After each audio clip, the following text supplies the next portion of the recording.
Okay, these two are new. These are actually not even made for beer. We're a Franken brewery. We studied with my mentors, a guy named Tom Hennessy in Ridgeway, Colorado. He's now opened, I believe, his 8th brewery. And we use repurposed equipment from different industries. These are actually Croatian-made white wine fermenters called Latina tanks. And the measurements on the sight glass are actually in hectoliters, even though we do most of our measurements in barrels.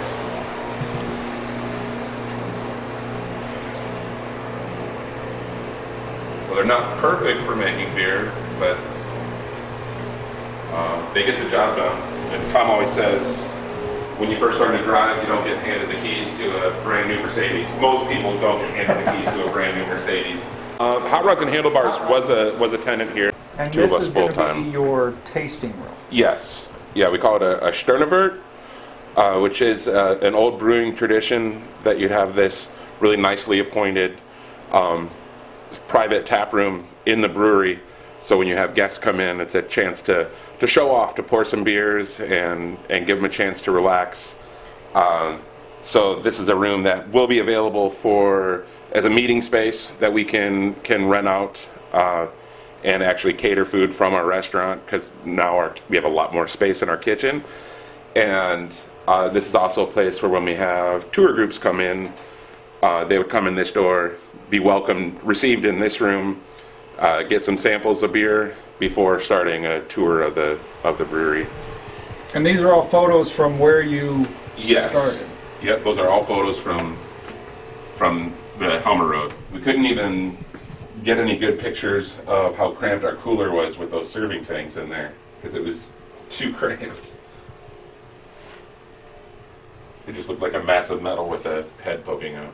In the brew house, our hot liquor tank is an Italian red wine fermenter, a floating lid red wine fermenter. And liquor in brewing is just water, so that just holds hot water during the brewing process. Our mash lauter tun is an old dairy tank that I got from a used dairy equipment dealer in Pulaski, Wisconsin. So I had to pull a U-Haul into a field, and I got a forklift out there and loaded it in the back of the U-Haul. So this all really is hand-me-down equipment? Yes. Now that you've moved into a new location, what are the hopes for the future? Well, our plan is we have more space to add more fermenters. So hopefully by the end of this year we'll be adding 2 more 15-barrel fermenters, still brewing on the 7-barrel brew house, so it takes 2 turns to fill those fermenters up.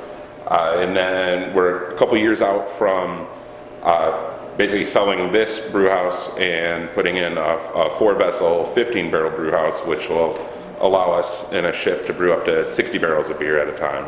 Now, how much do you do right now? Right now we do 7 and 14 to 15 barrel batches. At our previous location, our maximum capacity was about 400 barrels a year. Right now, here we have the capacity to do roughly 600 barrels a year.